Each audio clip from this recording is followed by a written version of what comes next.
Alrighty, welcome back to Show Up and Ball.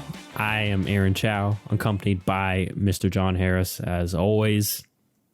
And we are back to make our divisional round playoff picks against the spread for the NFL, obviously. Update on regards to what happened last week. Actually, before I get to the update, if you're watching on YouTube, like, comment, subscribe, as we're on that road to 1,000 subs. And then if you're listening on any podcast mediums, please feel free to rate and review there. But anyhow, in regards to last week, it was a week to forget for John, unfortunately. He went 0-6. Like I mentioned last podcast, just had some tough breaks. And if you already, Chargers, obviously we both picked Chargers, so we both got burned there. And then Dallas, obviously, John pod curse there. So, and nonetheless, overall, I think now I'm 6 games ahead of you, looks like, by the standings. So still a possibility since we got 7 games left to pick from. I mean, if you can go 0-6, you can go 6-0. But anyhow, we're going to start with the first Saturday game, and it's going to be the Kansas City Chiefs. They are favored by 8.5, hosting the Jacksonville Jaguars. Obviously, Andy Reid off a bye week is huge, and Jags coming off that huge emotional win. But that was at home. Now they go to Kansas City. Who you rolling with here, John? Do you think the Chiefs can cover, or do you think the Jags can keep it close and maybe shock them?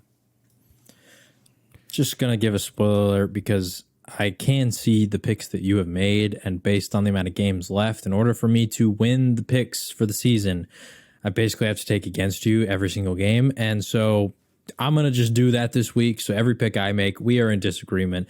So in this game, and so mainly my picks are not fully what I believe. So I'm maybe just going to talk about who I think is going to win. In this game, I think the Chiefs are going to win. I was just saying this before we started recording, that I think it's going to be interesting that just like narrative-wise and marketing-wise, all that kind of stuff, I think the massive amount of fans outside of, Jacksonville fans, or maybe you're related to somebody on the team or something like that, are going to be rooting for Kansas City just because the idea of seeing Mahomes and the Chiefs rematching with either the Bengals or the Bills, the two teams that we've seen some crazy playoff games. The last 2 AFC championships were Chiefs versus those two teams, and both were just some awesome games. I think people are going to want to see that matchup. So I think most of America is unfortunately off the Trevor Lawrence train just in terms of the future. But yeah, I think Kansas City is going to win this game. In terms of the spread, honestly, I would have picked Jacksonville, but I got to go against you, and so I'm taking Kansas City despite how big it is. This is going to be a tough game. If Trevor Lawrence does turn the ball over like he did last time, I'm not sure they're going to be able to dig themselves out of the same hole that they were able to against the Chargers, because with Kansas City, I don't think they would slow down when it comes to putting up points. You give them extra opportunities like that, we could see them start to put up 50.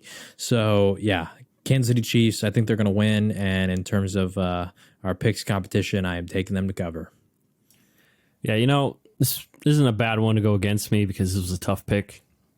I'm going with Kansas City. Just a better, well-rounded offense, especially in comparison to the Chiefs teams of previous years. We've seen this year they can and have shown moments of being committed to run the ball, especially with Pacheco. He's added a great kind of power element to their run game, and they also have been using Jerick McKinnon as more of like their scat back / just in many different ways.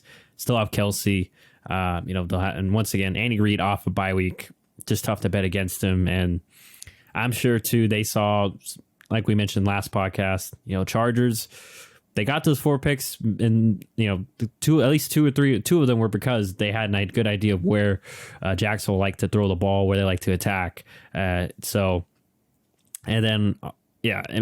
no lead safe against Kansas City, as we've seen in the playoffs before. And like you already alluded to, Kansas City is a better team overall than the Chargers. So if they have a lead, highly unlikely that they will blow it. And 2, also their defense can stop the run if they need to, like we saw that Chargers couldn't do late in the game. And Spagnuolo always throws some creative disguises and such to game plan specific ones as well. And we saw Trevor Lawrence get a little confused last week, throw some interceptions. I won't be shocked if he makes some mistakes this week, especially not being at home. I feel like being at home, being at Jacksonville was a key reason on why they sparked their comeback last week. you don't have that luxury this time. Yeah, you're in hostile territory, and it's just still a really young Jags team. I just feel like that's kind of a statement game for Kansas City. I'm picking the Jags to cover, but like I said, I'm very scared. I wouldn't be shocked if Kansas City kind of blows this one open and they cover. So first game off, like John mentioned, there'll all be disagreements as John's trying to bow his way back in. So you got to tip your hat to that. And yeah, who knows? Maybe you could do it. Anyhow, now we go to the NFC top seed. We're going to Philadelphia, where the Eagles are obviously at home. They are favored by 7.5, hosting the New York Giants. Giants fresh off that big win against the Minnesota Vikings. So like I mentioned, we're in disagreement anyway. So if you want, you can reveal to the people who you are going with spread-wise, and also share who you think is going to win. In terms of the spread, I'm going with the Giants. I don't really see this one happening, but I'm taking it because of the picks thing.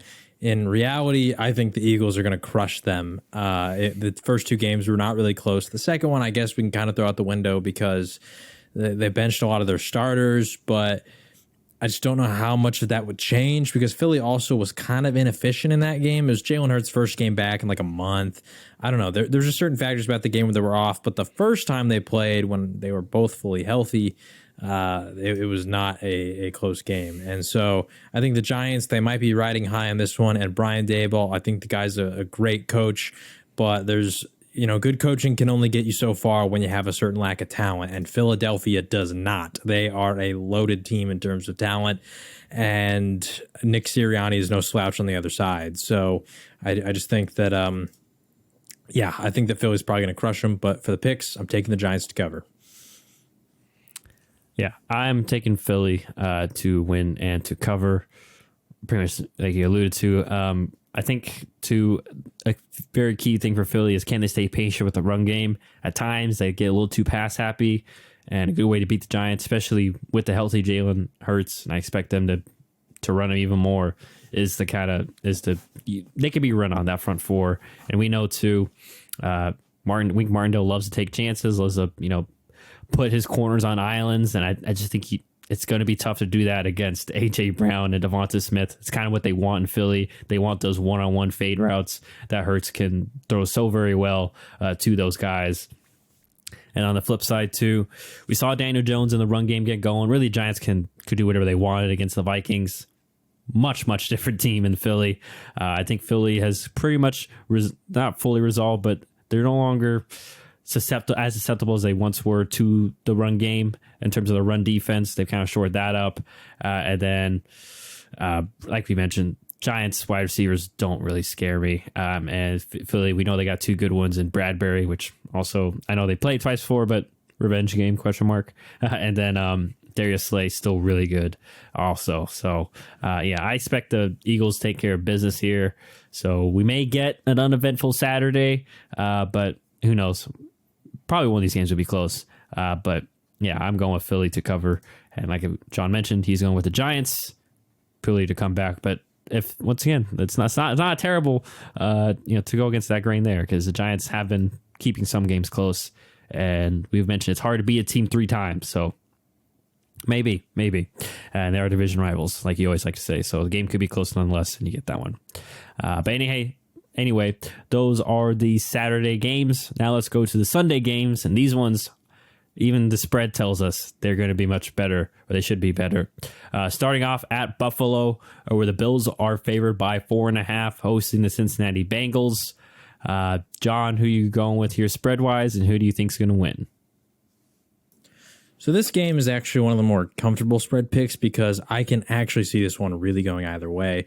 Unfortunately, we didn't get to see the regular season matchup played out, so we saw like 2 drives, I think, in that game, and that was it. And so if we want to extrapolate data from that, Cincinnati scored on their first drive of the game, and I think Buffalo got like a field goal. So both teams were able to score, so it could have turned out to be a shootout throughout the rest of the game, and I kind of feel like this one might be like that. Do you know if there's any, like, because I know there's some of the rules for like coin flips on home field advantage and stuff like that. Is this game being impacted by that at all? Do you know that? I don't see it that way. Okay. I'll double check. It says here, at least per ESPN, it's gonna be at Orchard Park, Buffalo home, Bengals away. I think it's only the conference championship that they. Yeah, I know. I think that's being played in Atlanta, a neutral Atlanta. site, just because they couldn't figure out who would be the 1 seed, which I do think is interesting. Because what happens if like the Chiefs got eliminated? Then would you still do a neutral site? I don't know. Anyway, I'm gonna go with Cincinnati here to cover. Luckily for me, I do actually think Buffalo wins this game, but with the 4.5, I could see this being a field goal kind of game. I just think that if it does turn into a shootout, I like Joe Burrow's ability to maybe just take care of the ball a little bit better. Maybe Josh Allen has a fumble or something that just keeps it a little close, but then Buffalo ekes out the win at the end there. So yeah, I'm going to take Cincinnati to cover. I do think Buffalo wins, but taking the underdog. I'm taking Buffalo to win and cover. I'm really concerned about Cincinnati's offensive line, especially the new pieces. I'm forgetting their left tackle's name, Jonah Williams, I think, right? He's obviously gonna. He got injured last game and he was on crutches, so it looks like he's not gonna make it to this game. But who knows? Maybe he'll make it hurt. But even regardless, probably won't be 100%. And you mentioned last podcast, Bengals really have been struggling to find a rhythm and flow in the run game, and they may not even be able to because this game could easily be a shootout. So going to be a lot on the Bengals pass offense, and I just feel like Buffalo can do enough, with their game plan specific zones that Sean McDermott likes to utilize, and they still have solid pass rushers, especially considering the tackles that they're going to be going up against. That I think that they'll get enough sacks, enough stops to beat the Bengals, and especially being at home for Buffalo. Once again, I don't. Just the home field advantage, I think, will definitely play in for the Bills here. On that end, it's going to be tough for Burrow to maybe get some of the protection rules out to some of these guys or slide it because there's noise and, new guys and Jackson Carman on one end, and I can't pronounce the right tackle's name, but, he struggled last week too. So, yeah, I think this is not convincing, but I think this is a kind of a comfortable-ish win where it's still like a one-possession game, but Buffalo never really relinquishes control, and Cincinnati just, can't hold on. But like you said, it is very possible that the defense can make enough plays. I am very worried. Josh Allen, I think, is leading the league in turnovers, and for all Josh Allen haters, it's because the offense is Josh Allen. Josh Allen is the offense, so they go as he goes. So they do get Isaiah McKenzie back, which I think is also will be huge for the Bills. So he can be their more reliable number 3. We saw some Cole Beasley and John Brown, but those guys are sitting on their couches a month ago. There's a reason they're sitting on their couches a month ago, and really, I feel like they're only brought back because of their familiarity with the system and Josh Allen. So I'm going with Buffalo, though. I think they take care of business here against Cincy and cover. So that is the last AFC game. Now we go to your game, John, and it should be a good one. It's not really a night game. It's not 5:30 Central Standard Time. But anyway, it is your Cowboys.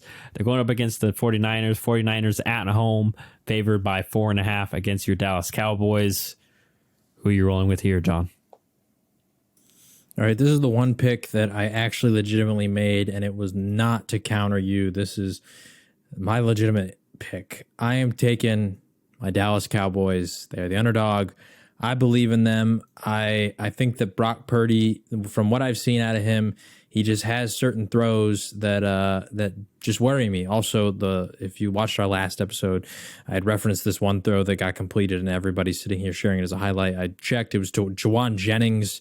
It was a deep pass that was right inside the 10-yard line. He throws it on the inside of him and almost throws an interception because of it. Great catch by Jennings, but the pass needed to be outside. I just think that Dallas, with their safeties, I think they're going to make some plays on the ball. Jaron Kearse, Malik Hooker, Donovan Wilson, that trio, which I might be a little biased here, but I think they're one of the best safety trios in the league, just in terms of their ability to rotate between all three, their versatility, multiple, I think all three of them can essentially guard tight ends and running backs. I even saw Jaron Kearse lining up against Mike Evans at points against the Buccaneers because of the size. Jaron did get the interception. Hopefully he's healthy to go too, because he did get hurt at the end of the game. But yeah, overall, I'm taking the Cowboys. Just some stats that I want to read out. I'm hoping these stats can back me up here. So the Cowboys on the season have a point differential of plus 125. This is the regular season, not including playoffs. So if we include playoffs, it's actually higher. During the entire season, the 49ers have only faced 3 opponents with a positive point differential. That is the Chiefs at plus 127. The Chiefs blew them out in the game that they played. The Seahawks plus 6. They beat the Seahawks. And then the Chargers plus 7. So they've only faced one team that was in the general range of point differential that the Cowboys had on the year, and that was the Chiefs, and they lost that game.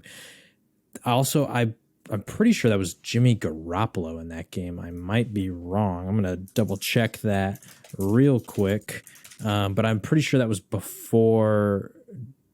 Yes, that was Jimmy Garoppolo. Brock Purdy did play. He went 4-9. He threw an interception.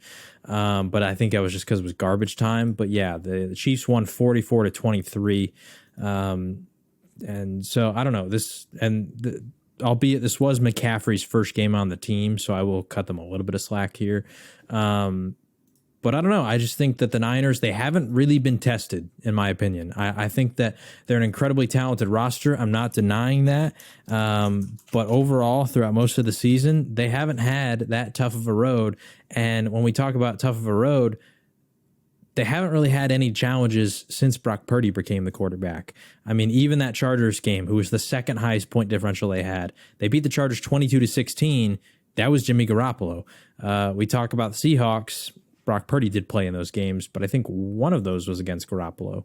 The first one was against Garoppolo in week 1. So I just don't think that Brock Purdy's really had to face any challenges. I mean, he did face the Dolphins, but they had a negative point differential. He faced the Buccaneers, who Dallas just beat, and they crushed the Buccaneers, so they're similar in that regard. But then like the Commanders, the Raiders, and that was a very close game. The Cardinals, I don't know. I just feel like Brock Purdy hasn't faced a defense of this level, and I'm hoping that Dallas and that defense can force some mistakes out of him. And if that's the case, sorry for my long-winded answer, but I believe that the Dallas Cowboys will be able to at least keep this one close. I don't know who wins. I think it's a coin flip. My biggest worry for the Cowboys is that Nick Bosa just might destroy Tyler Smith. I don't know. Tyler Smith's still a young guy, still kind of raw. He does hold quite a bit and actually gets away with it a lot of times. So who knows? Maybe he'll do that and the refs won't call it. But I'm taking the Dallas Cowboys to cover. All right. Well, I'm taking San Francisco, obviously, to cover and obviously win. I don't think the game might. I just feel like the game's not going to be really in Brock Purdy's hands. I feel like 49ers, their traditional run game has gotten going recently, and that's been a weakness of Dallas's, especially, with bigger offensive lines, they can't get overpowered. You're a more speed predicated team, neutralize your pass rush that way, and then, force you into buying that Kyle Shanahan, like we saw last week, can put you in where, darn, we aren't starting the run. They're kind of gaseous. We got to put more guys in the box. And then we start putting more guys in the box. They hit you with some deep shots or specific, plays where it gets Deebo Samuel the ball 10 yards down the field and then he just runs free. And on the flip side, I think the San Francisco front seven can kind of hold down Dallas's run game. And like we've seen, I know last week the passing game came through, but I just feel like especially DeMeco Ryans does a good job of throwing a couple different wrinkles within their scheme. I'm just afraid Dak will throw a critical or have a critical turnover or in a key moment, or not even that, just have a tough game, where they have to rely on the passing game. And as good as Dallas is passing the ball, it's tough to be one dimensional at this point in the playoffs and try to win games. So, and I think too, San Francisco 8-1 at home, very good home team. Obviously, elite teams, they protect their home field advantage. I just feel like it's just a poor matchup for the Dallas. I think talent wise is both pretty even, but for Dallas, it's just not the matchup you wanted. And I think San Francisco takes care of business and covers against your Cowboys. But who knows? Maybe it's my week to go 0-4. So, those are our picks for the divisional round. Very quick since there's only 4 games. But other than that, is there anything else you want to add pick wise? It's going to be it for me. I need basically a 4-0 sweep here to, make a little comeback in this picks thing. But otherwise, good season, because I'm assuming you're going to win. We've seen crazier things happen, like literally last week. So, Anyways, if you want an update on our records, I'll say right now, John going into the divisional round one is 133 and 142. Once again, we don't do ties because we're a 2-man crew here. I'm not calculating a tie. And then I'm 139 and 136. So we're both hovering in under or above the 500 range. So not bad for a year filled with parity. And we'll see if John can make the 6-game comeback. Like I said, there's 4 games this week, the 2 conference games and the Super Bowl, obviously. So you got seven opportunities here that you gotta get right. And I've been known to have some poor weeks, so we'll see what happens. All John needs, you need at least 3. Even if you miss 1 this week, then you have to hit the rest to at least tie. So if you want to win, you do have to get all of them. So we'll see if John can make the amazing comeback.